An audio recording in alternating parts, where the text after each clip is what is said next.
Magandang gabi po sa lahat, Luzon, Visayas, Mindanao. Tayo nagbabalik dito sa aking munting channel po sa Mel Soriano TV 29 para mag-discuss ulit ng another coins. Ayan po. Magandang gabi po sa lahat ng aking mga subscriber po kung saan kayong dako ng mundo. Lalo na ang aking nanonood doon sa aking FB page po, sa Mel Soriano ng aking FB page. Maraming salamat din po.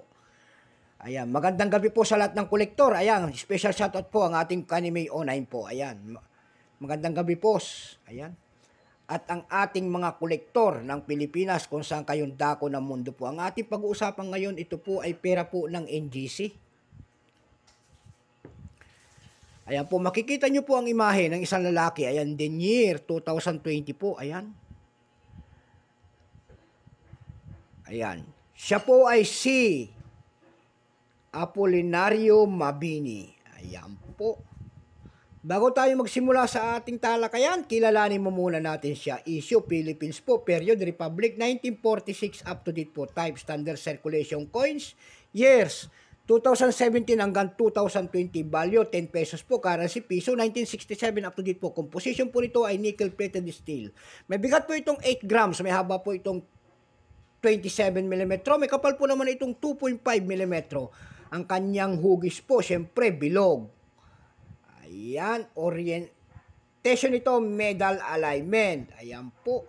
Number N-138688, reference number KM-303. Ayan po. Kung tawagin ang kanyang nasa likod, ito po ay Kappa. Scientific name po nito ay Medinilla magnifica. Ang hirap. And then, logo po ng ating BSP na bago.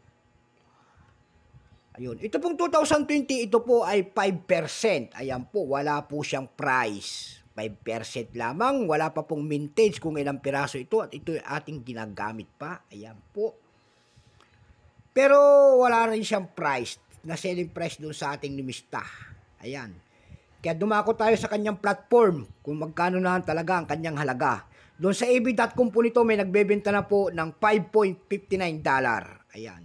Mayroon na rin tayo nakita doon na $4.49. Doon sa Carousel PH nito, may nagbebenta na ng 150 pesos per piece.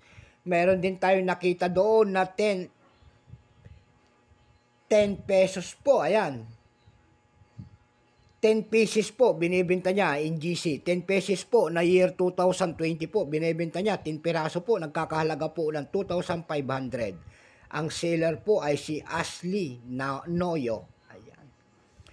Meron naman nagbebenta doon ng seller po si Angilot Mine. Ayan po yung kanyang 2020 binibenta niya po ng 650 pesos only. Ayan, maligaya ho tayo mag-price ng ating mga coins pag napakapasok na tayo sa mga platform. Parati kong sinasabi, ayan po. Ayan, so hanggang dito na lamang po. Magandang gabi po sa lahat, Luzon, Visayas, Mindanao, kung saan kayong dako po ng mundo. Keep safe po sa lahat and God bless.